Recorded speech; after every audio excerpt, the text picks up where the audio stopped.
Inilah masjid peninggalan Nabi Muhammad yang terletak di pinggiran kota Madinah. Masya Allah, sungguh sederhana sekali masjid ini. Masjid ini dibangun hanya dengan batang kurma dan beratap pelepah daun kurma. Disinilah tempat Nabi Muhammad melaksanakan solat ketika singgah dalam perjalanan hijrah dari Makkah ke Madinah. Lokasi ini berada di wilayah Quba yang berjarak sekitar 6 km dari Masjid Nabawi Madinah. Dahulu saat tiba di sini, Nabi Muhammad disambut oleh kaum Ansor dan mendirikan solat di tempat ini. Di kawasan Quba inilah kemudian Nabi Muhammad mendirikan masjid pertamanya yang sekarang dikenal dengan nama Masjid Quba. Saat ini, petilasan masjid bersejarah ini masih bisa kita saksikan sekitar 200 meter dari Masjid Quba. Tempat ini menjadi wisata religi dan sering digunakan oleh para peziarah untuk melaksanakan solat dan berdoa. Wujud awal dari masjid ini terus dilestarikan seperti ini. Bangunannya hanya dikelilingi batu-batu pembatas yang beratap daun pelepah kurma. Terlihat banyak sajadah yang digelar guna sebagai alas para jamaah yang ingin melaksanakan solat di dalamnya. Tak jauh dari bangunan ini, terdapat sumur bersejarah yang luar biasa.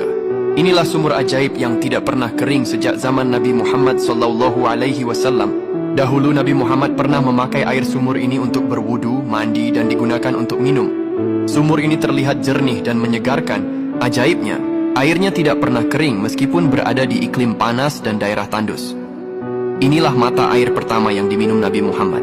Ketika kita berkunjung ke Quba Madinah, kita akan menjumpai banyak peziarah yang mencoba berwudu dan meminum air sumur ini. Sumur ini namanya adalah sumur Adzaq.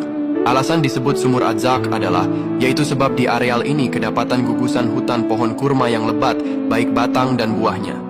Hutan kurma ini mendapatkan pengairan dari sumur yang memancarkan mata air yang tak pernah kering di segala musim. Oleh sebab itu, masyarakat Madinah menyebut sumur ini dengan nama Sumur Adzaq. Tak jauh dari sumur ini terdapat sebuah sumur bersejarah yang tak kalah mengagumkan.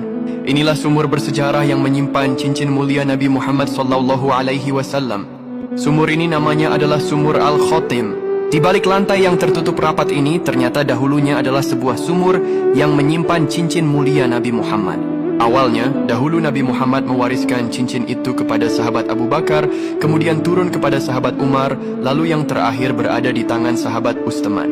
Namun saat sahabat Utsman tiba di sumur ini, tiba-tiba cincin yang beliau pakai terjatuh ke dalam sumur. Hal ini pun lantas membuat panik sahabat Utsman. Beliau lantas berupaya mencari cincin Nabi itu ke dalam sumur. Namun sayangnya cincin itu tetap tidak bisa ditemukan sampai sekarang. Hal ini tentu membuat sahabat Utsman bersedih, mengingat cincin itu adalah cincin yang dipakai Nabi untuk menstempel surat-surat kenabian zaman dulu. Saat ini, sumur ini telah ditutup dan telah